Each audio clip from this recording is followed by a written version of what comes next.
Today is Tuesday, August 23rd, and we're taking things one day at a time here on the Outside the Oval podcast, the newest running experience on the internet. And joining me today is Christian Stevens, who runs for the University of Cincinnati. Christian, thank you so much for joining me today. Thanks for having me, Gavin. Looking forward to doing this. Yeah, absolutely. And today is an episode I've been looking forward to for a very long time. I met Christian through one of my best friends from high school, and they've lived together for the past 5 years at UC.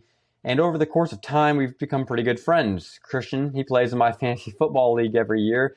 And not only that, but we're both pretty big Indiana Pacer fans. So I remember when Tyrese Halliburton was traded to us last season, Christian and I really enjoyed that, had a lot of conversation. We're very excited for the future of that basketball team.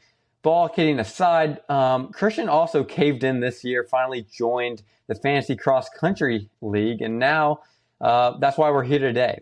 And I've mentioned this on Twitter many times over the past month, and the day has finally come, and that's part of the reason Christian's here. We're going to analyze the upcoming cross-country season as well as the fantasy side of things. And together we're going to go through each individual round, analyze our favorite picks and our own teams, and preview the upcoming fantasy cross-country schedule and format for this season. But first, Christian, I think it's only fair that we talk about your own personal cross-country season, your career so far as a Bearcat. And you came to UC, and if I'm not mistaken, you were recruited in large part because you ran a stellar half marathon. I remember when Jace first told me about you, that's the first thing he mentioned. You ran this killer half marathon, helped you get on the team. So I'd love to hear more about your recruiting process, why you chose Cincinnati, and if you'd like to, that half marathon that really puts you on the map. Yeah, so coming out of high school, I didn't have the most stellar track times. Going into my senior year, I think I'd run like just above 940, like pretty not fast mile. And cross country was all right, but every year I would do a half marathon after the season, just like off of regular training. And my senior year, I decided I should probably invest in some flats rather than just wearing like my regular trainers. And I ran a 1:11:30 half marathon as a 17-year-old. And so I was kind of looking at running college, like I was kind of feeling it out. And the coach at the time, Sam Burrows, took a lot of interest in my half marathon. And both my parents went to UC.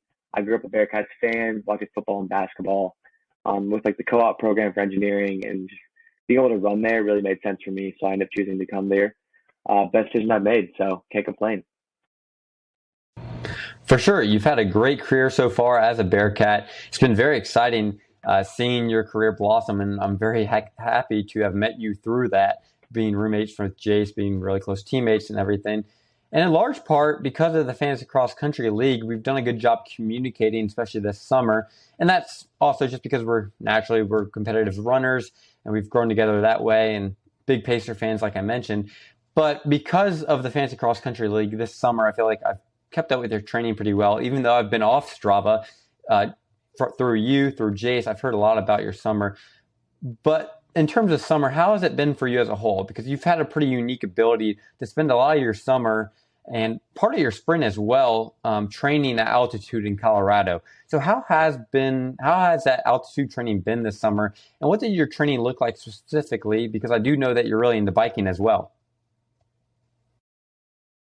Yeah, so for the USC's co-op program, for anyone who doesn't know, you basically work an internship. And so this is my last one. So I was actually in Colorado from January until August, which is honestly great. I mean, everyone talks about how great Colorado is for running, and I got to go there, work, spend time there. I will say, being out there at first, I was getting tossed around a bit, running was pretty hard. I'm not going to lie. It takes a little bit of time to get used to, but it was great. So as you mentioned, I do a lot of biking. So like, for instance, last cross country season, I only ran like 35 miles a week. I've had a lot of injuries, a few stress fractures, like a foot injury, knee injury. I spent a lot of time in college. So my coach and I were super conservative. I was only running about 3 days a week, and I was biking like 12 hours a week, give or take. So this track season, while at altitude, transitioned to like 55 miles a week and biking less. But I was still biking, 5-6 days a week on my bike trainer in my apartment. But in the summer, buttoned the mileage up more, getting up to, I got to actually hit 71 this week, which is pretty exciting. I've been pretty low for a long time now. So getting back up there, it's been great. I mean, I feel a lot stronger than I used to. So I do enjoy the bike, especially in Colorado. Beautiful out there. But I'm a runner, So I like to do that. So getting up in mileage, I just feel a lot stronger. I'm really looking forward to actually like, putting to the test when we actually get to races. For sure. And I really hope we had the opportunity to race each other this year. And if I'm not mistaken, I don't think you guys are going to any meets that we go to. I believe last year we did get to see you at Joe Pine. So for the first time I got to race with you. What does your schedule look like this season? Yeah, so we're opening up University of Miami, the Red Hawk Rumble, if I'm not mistaken, and then we go to Michigan State. After Michigan State, we're going to Louisville, and then Bradley Conference, and then regionals. So I think we might be racing at Louisville. Yeah, That I guess I was thinking of different schedules and maybe thinking of the yeah. Youngstown State schedule. But yeah, we will see you in Louisville then. That's super exciting, and that's the meet I have kind of circled on my schedule. I'm not sure if I mentioned to you, I kind of battled back from my own injury this summer. Yeah, with that being said, we're back. We hit 80 miles this week, and I think it's my second week back at training. So I'm super excited for that meet. Hopefully, going to be running 100 miles entering that week. And I'm really looking forward to racing you. Hopefully, I can avenge that loss I had to you last season at the. I think your odds look pretty good. You ran a little bit faster on the track than I did, so but I'm excited for it. Last year, seeing you at Joe Piano was pretty funny. I just remember we ran together for a few Ks there, and it was hot. Not a fun day, but we got it done. Yeah, that's a meet that is kind of forbidden to talk about on our team. That did not go our way. Coming, and I hate to kind of broadcast my team's failures, but we came in dead last in the B race. So we're really looking Oh, forward to going to Louisville, kind of one-upping our performance on that first October race, because that's really when cross country kicks into full gear. I remember in high school, especially, that was the meet everyone kind of dropped a lot of time, and we're looking forward to Louisville. I'm kind of looking forward to seeing all my friends there, and I'm happy you'll be there. Hopefully, we'll get to run more Ks together that day. But this is another thing I had always wondered about your training. You mentioned and that in Colorado you did a lot of biking. So when I talk with Jace about your cross training, how do you seem to balance the two? Because you do a lot of high mileage bike rides. In fact, when I came to Cincinnati this July, you were just like, "Yeah, I just got back from this 3 hour killer bike ride." I was like, "Holy cow! How do you manage to do all that?" Could you elaborate on the biking and running kind of combination? And what was your longest bike ride this summer? yeah. So I just I've been injured so often. I've gotten so used to the bike. Like I don't say therapeutic, but you just put in some music when you watch a show. When I'm in Cincinnati, I bike on the trainer a lot just because like the biking isn't as like there's not as a great place with the bike. But in Colorado, yeah. So most days, either I'd bike in the morning or I'd run in the morning. So I was working, so I would do one in the evening, one in the afternoon. So it's basically like doubling every day. I mean, I feel like it's similar if someone was running 100 miles a week and they're running in the evening, they're running in the afternoon. So that's what I was basically doing. You get used to it. I think the biggest thing is like your quads and your butt have to get used to it. A lot of people talk about like how their butts are when they bike. Like I've just been doing it for so long, like that's not even a thought. But once the quads get used to it, I remember when I really got into biking, like my quads like just grew. Like they just get bigger and stronger. So at this point, it's become routine to me, and I enjoy it. It's a nice way, like it's not to stress about getting injured, and just kind of getting more cardio in. So this summer, my longest ride was a 69-mile ride. I rode from Loveland, Colorado, which is about like 5,000 feet, up to Estes Park, which is about 7,500, and then I came back down. So I rode through a canyon, super gorgeous. Took about a little over 3 hours, just great time. I mean, nice day off of running, cool views. It's a great way to see the state, honestly. So I enjoy it. Definitely something I'll continue doing as I keep running. Yeah, biking's incredible for running because it works muscles that you aren't really used to. When I was recovering from my injury, I started swimming and I gained like 3 pounds even though I wasn't running because simply put, the fat I had in my back or just the skinniness in my body, if you will, to keep things simple, was never used to being worked. So when I started swimming using my arm muscles, those 2 weeks was enough to kind of build muscle in areas I'd never built before. Granted, in biking, the muscle you build in other areas is much more beneficial than back muscle. But with that being said, it's still kind of the same idea. So I understand what you mean there. And it's clearly worked for you in the past. And I'm sure having biked even more this summer and the past spring, it's going to really pan out for you this cross country season. But kind of looking at in a team atmosphere, the Cincinnati your team, you guys have really emerged as a top distance school, not only in Ohio, but the Midwest/Great Lakes region. You picked up a lot of very talented runners this season, including Jamie Daly, who was on the show earlier a few months ago, D3 national champion at Gerald Carroll, and not to mention your brother's coming in as well. So that's pretty cool. But what are your guys' expectations heading into this season? Yeah, so we got some awesome recruits. Our coach Lucas Rothenberger, I think, does a great job. I think he really gets the best out of his athletes. So we lost three of our top five to graduation. Alex Zambesky being the top one. So hard losing that low stick.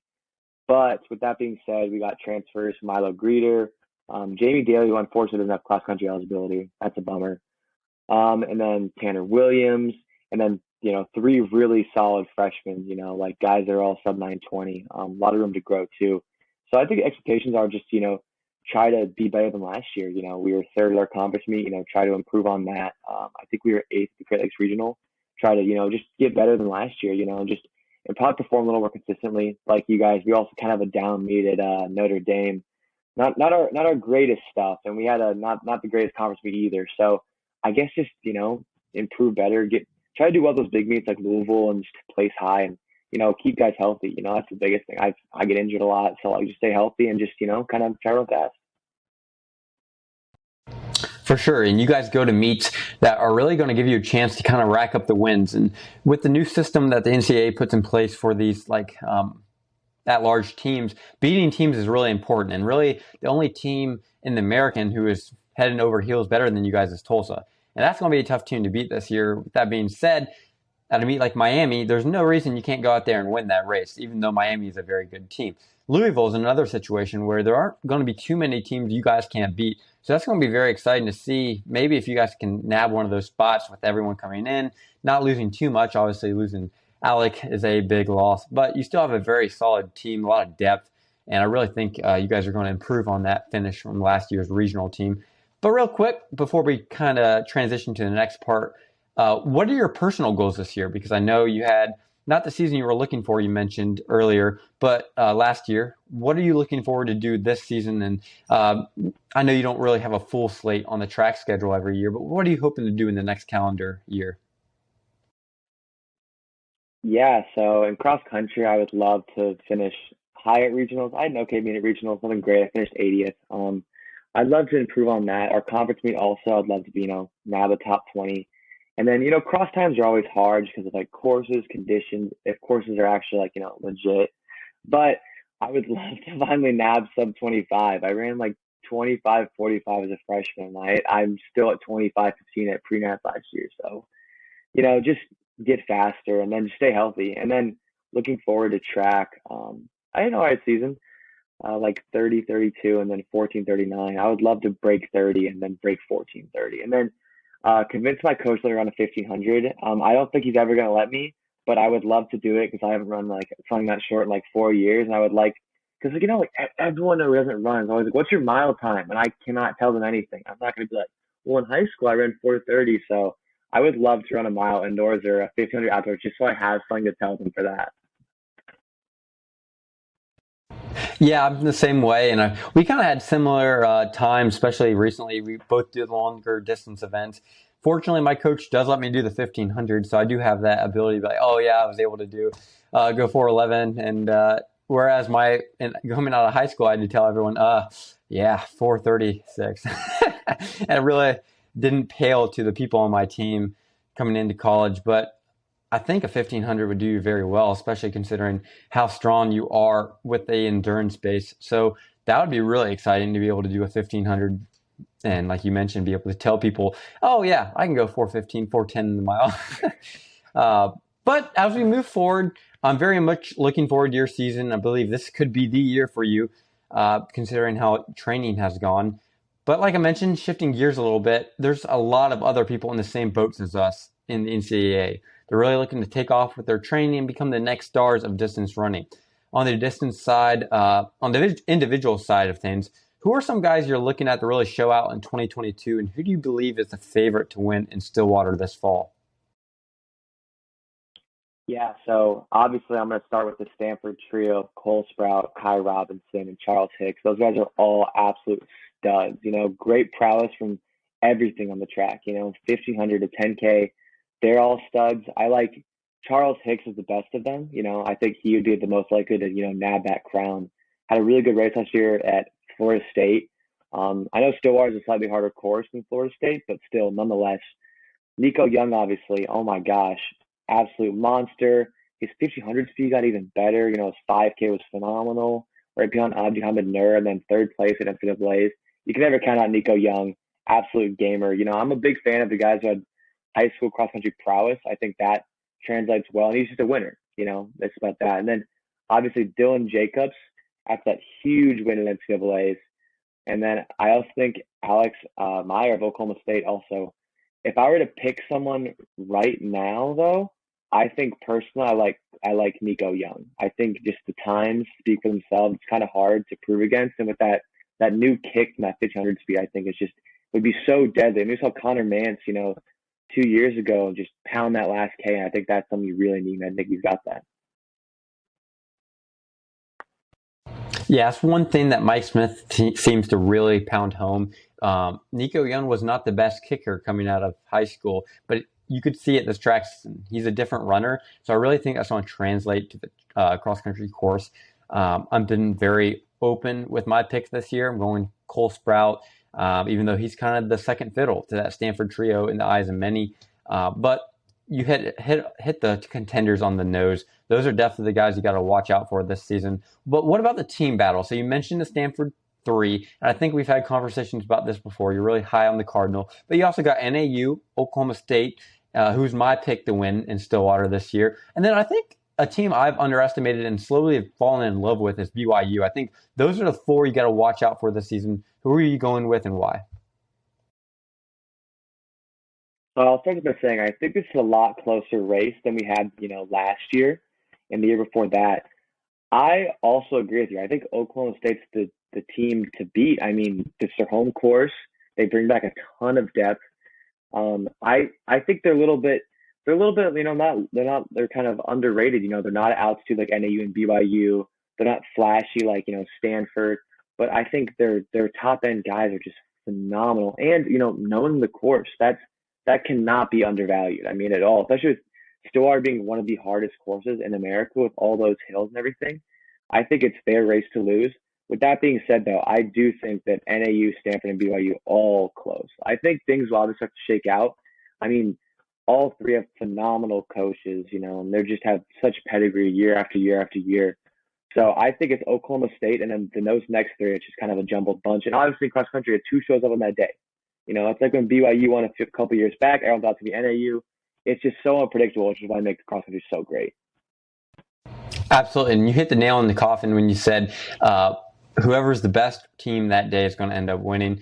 I think this year it's going to be very easy to tell early on who's the best team because I think both Stanford and Oklahoma State, the strengths that work with them against NAU is that they have more depth. At Oklahoma State, I think very early we're going to figure out how good that depth is and whether or not they're the favorites. And I think NAU you can't sleep on despite them losing so much. And Stanford has that three-headed monster, but you can't forget about my boy Thomas Boyden and Liam Anderson. That team is just as good. I'm very excited to see how that goes. But now that we have the heavy hitters out of the way, we can get down to real business, the real brass tacks of this episode at hand, and discuss your fantasy cross-country team. And I knew adding you to this league would increase the level of competition. And even though I have a pretty solid team, won the FXC championship last year, I'm honestly terrified of your team this year. You have Sam Gilman from Air Force, which was a great pick in the first. Some of my friends were like, what in the world is he doing? Great pick, by the way. I think I mentioned that earlier when we were texting about it. I love the upside he brings in 2022 with the 10th pick. And you had the luxury to not only take him, but come back around in the second round with the 15th. And you took Parker Wolf, who really irked off one of my teammates who wanted him. He took Casey Cleaner to pick before you in the 10th with the 9th pick, just because he thought Parker Wolf would fall to him in the 16th with the 16th pick.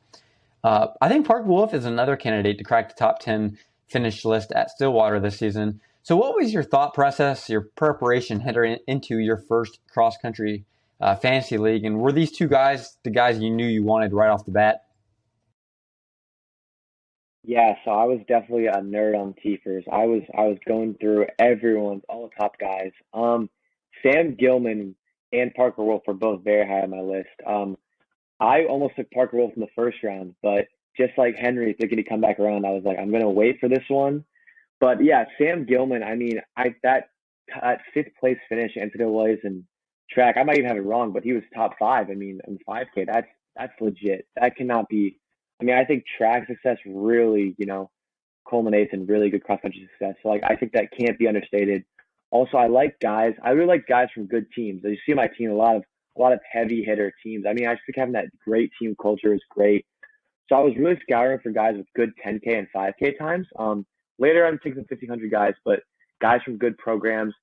I will say with my first pick, I was definitely looking for someone at altitude. Just having being up there, I definitely have an extra appreciation for it that I didn't have before. And for instance, I did a couple runs of Colorado Springs, and like I see the Air Force guys, and they're moving, and I'm like, oh my gosh, I'm breathing hard, I'm struggling, the legs are heavy. It's just being up there for so long. I'm just like, I think I got to go air a guy at altitude. So Sam Gilman, really pumped. Parker Wolf, and then just guys were kind of following me that I really liked.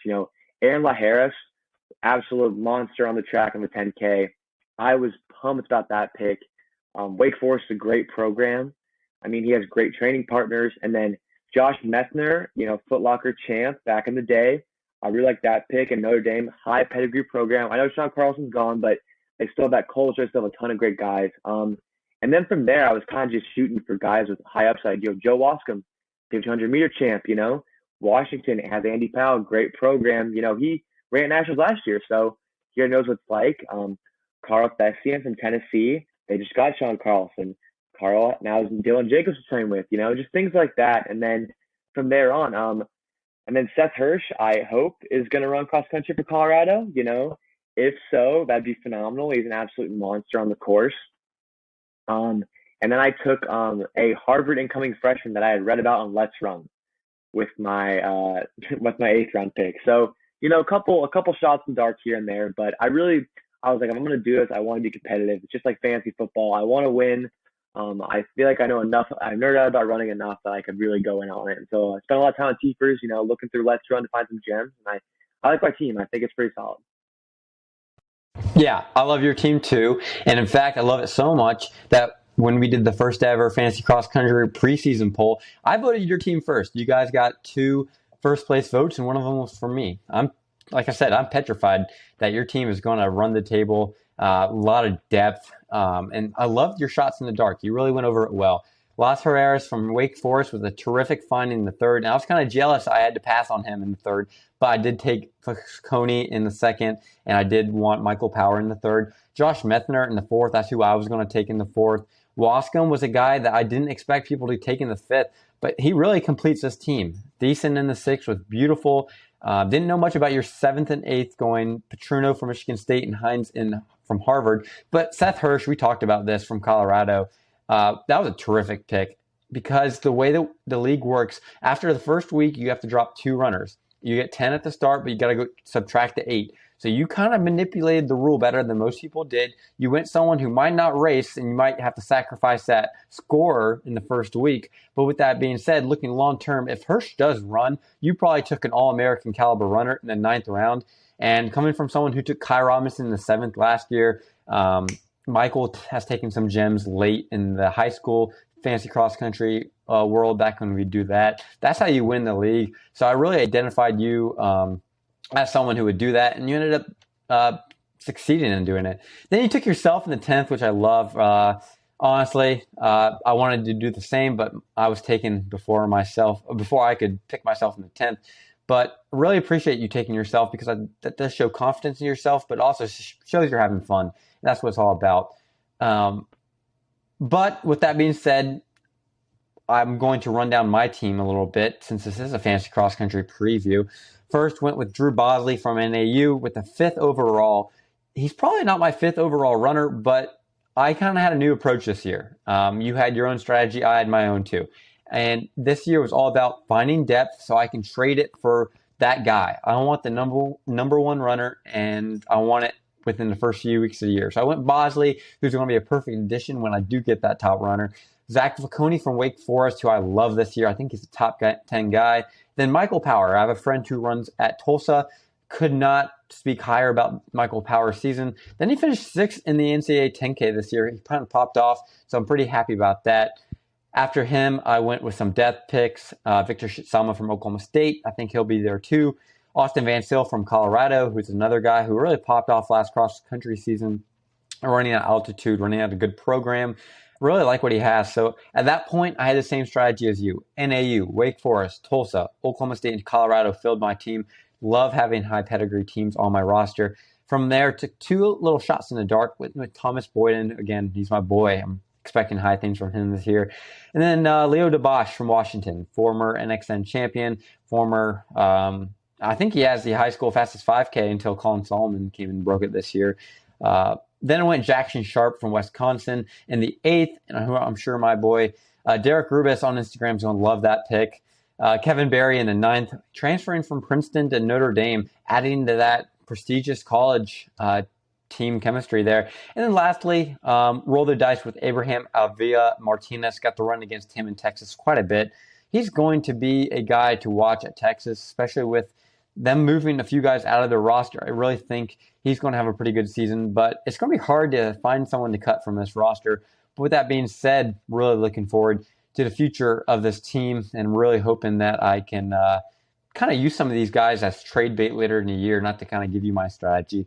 But that's kind of what I'm thinking. Going to find that top guy and hopefully move some of these guys, refill them with some depth pieces, and really put together a formidable 5.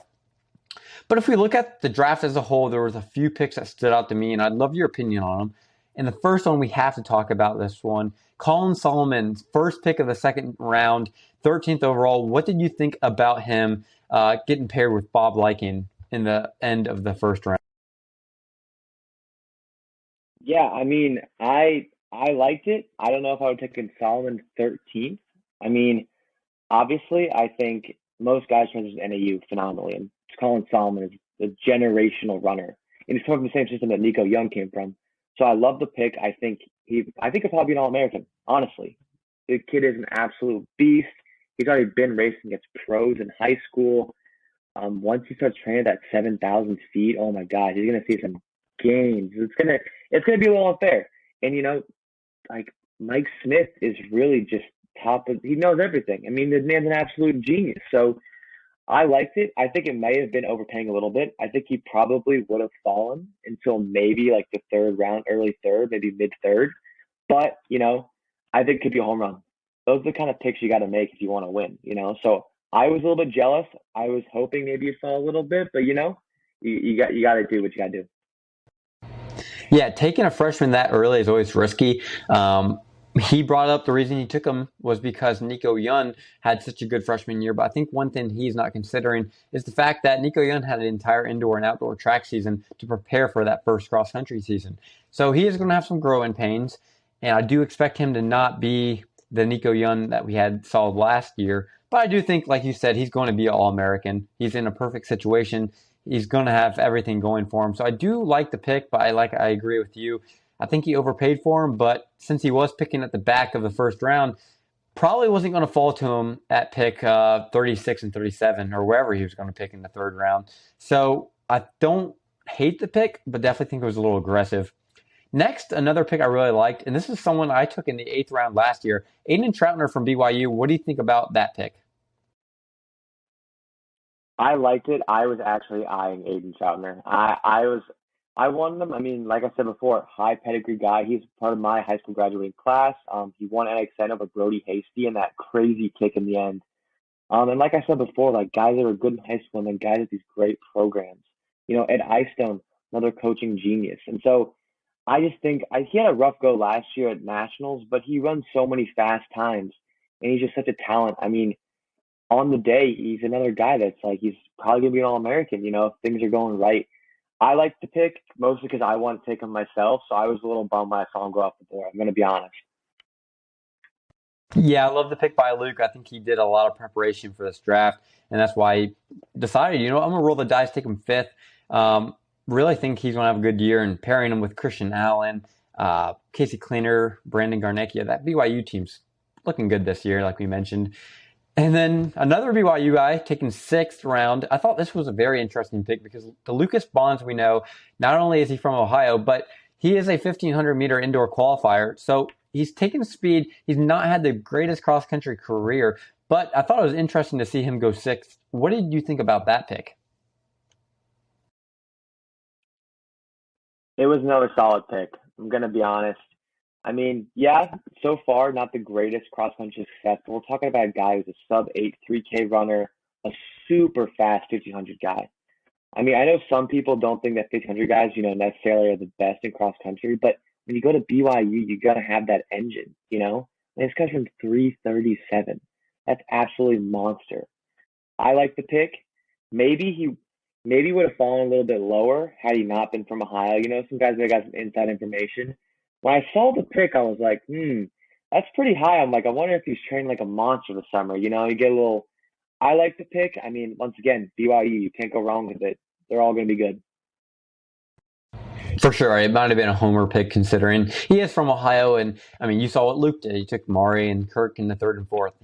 We do favor the Ohio runners. Michael took Arjun Jaw, stuff like that.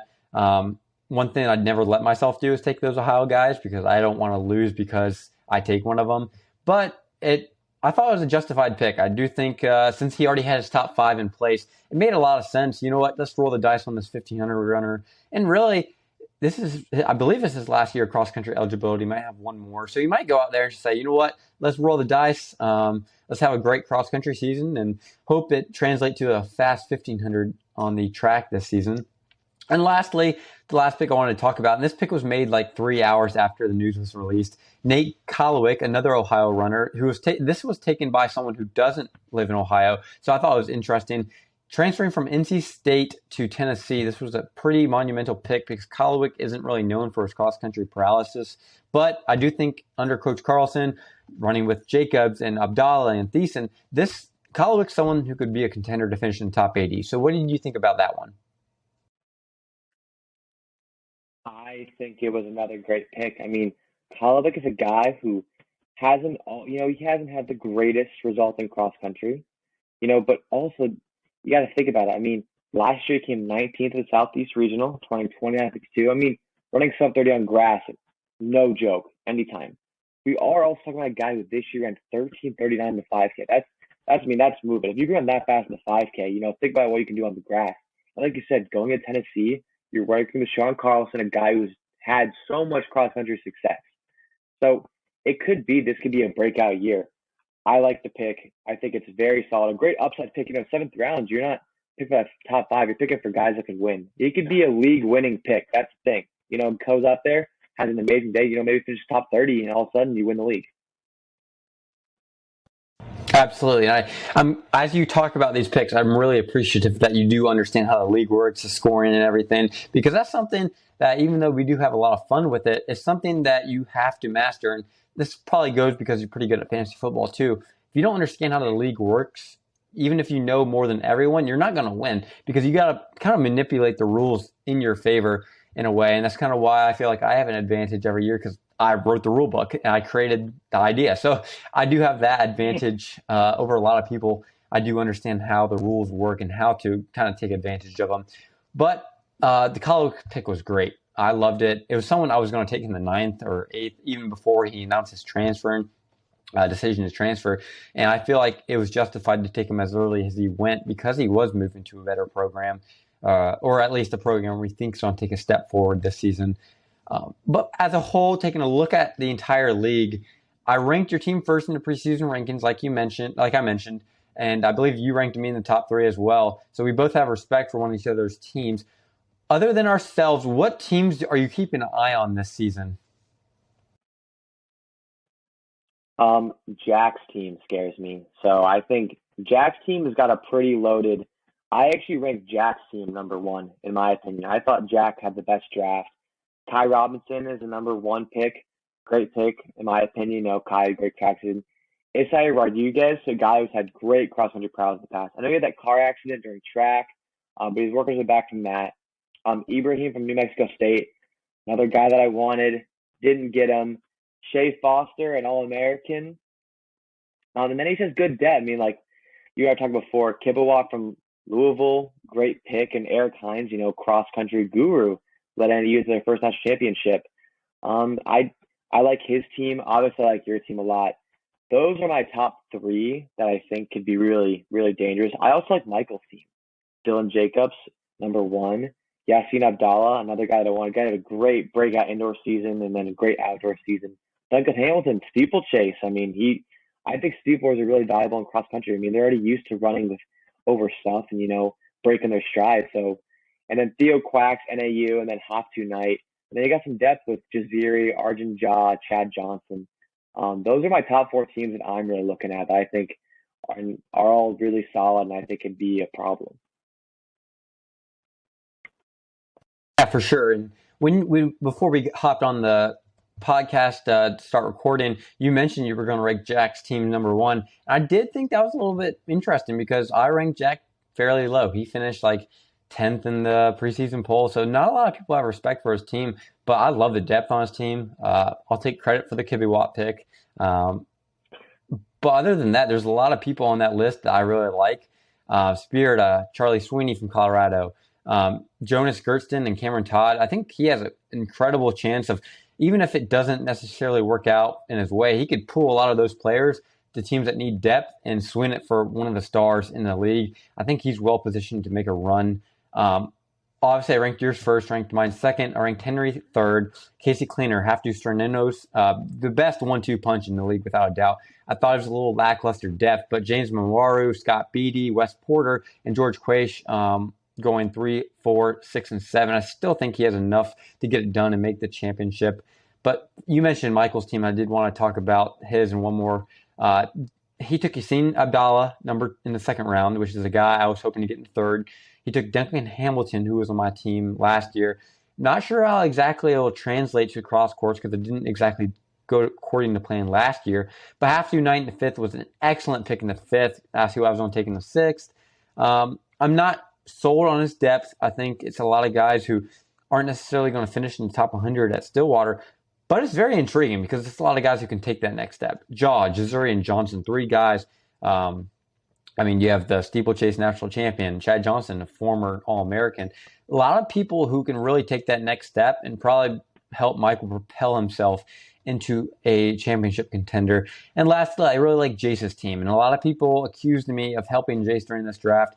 But Jace had a clear-cut strategy. He told me, he's like, look, I don't want to be in the toilet bowl. I just want to make championship. So what I did, I was like, look, roll the dice with Nico Young if you want. And after that, he did his own thing. He looked for guys on TFRS who finished high at the cross-country meets and track meets this season. Emmanuel Chesbaum, Brody Hastings, Danny Kilroy, Cormac Dalton.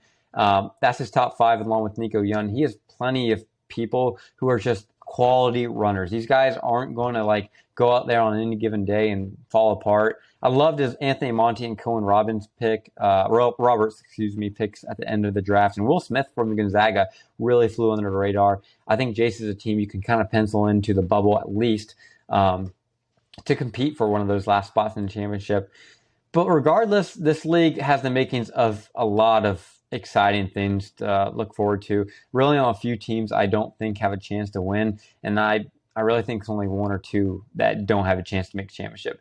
So a lot of intrigue with the league this year. I'm going to post the rosters and yours and I specific on Instagram so everyone kind of make their own pick. But I'm really looking forward to that. And before I go, I do want to ask you two more questions. It's something I do at the end of every episode.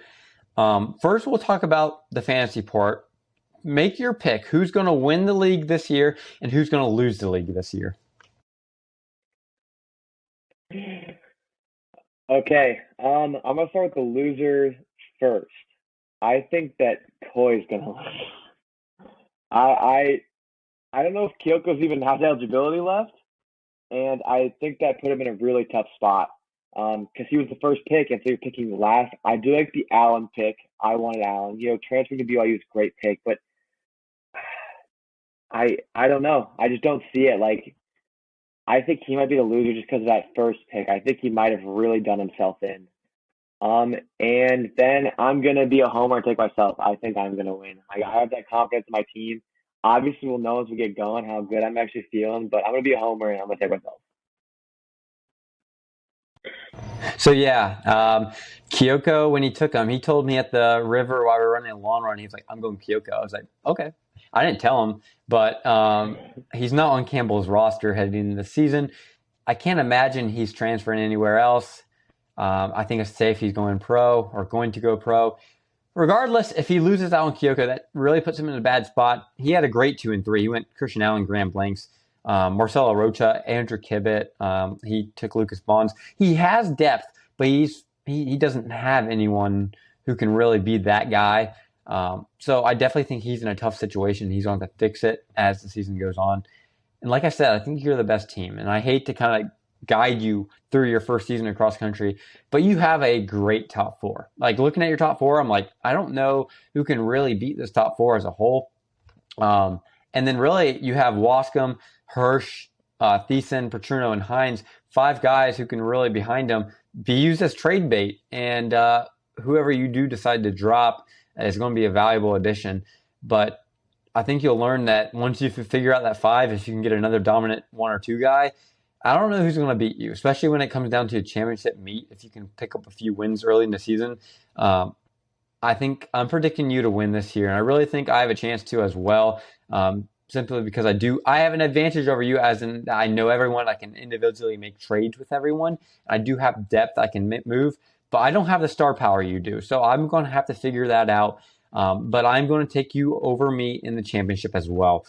And lastly, before I let you go, like I mentioned, I asked this to everyone. You kind of hit on it earlier. You said you like Nico Young and you like Oklahoma State. Are those your 2 picks heading into Stillwater this year?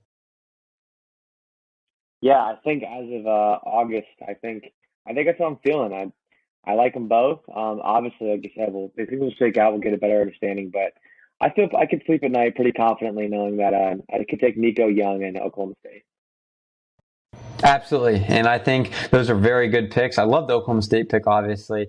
But that's the beauty about cross country. We have no idea what's going to happen. And I'll be sure to, regardless what happens, you're in November after the results, you and everyone else who has made picks on the show will be featured on a post. And we're going to kind of see who predicted best. So I'm excited to see how you do. I think you're going to get the Oklahoma State pick right and reap the rewards for that pick.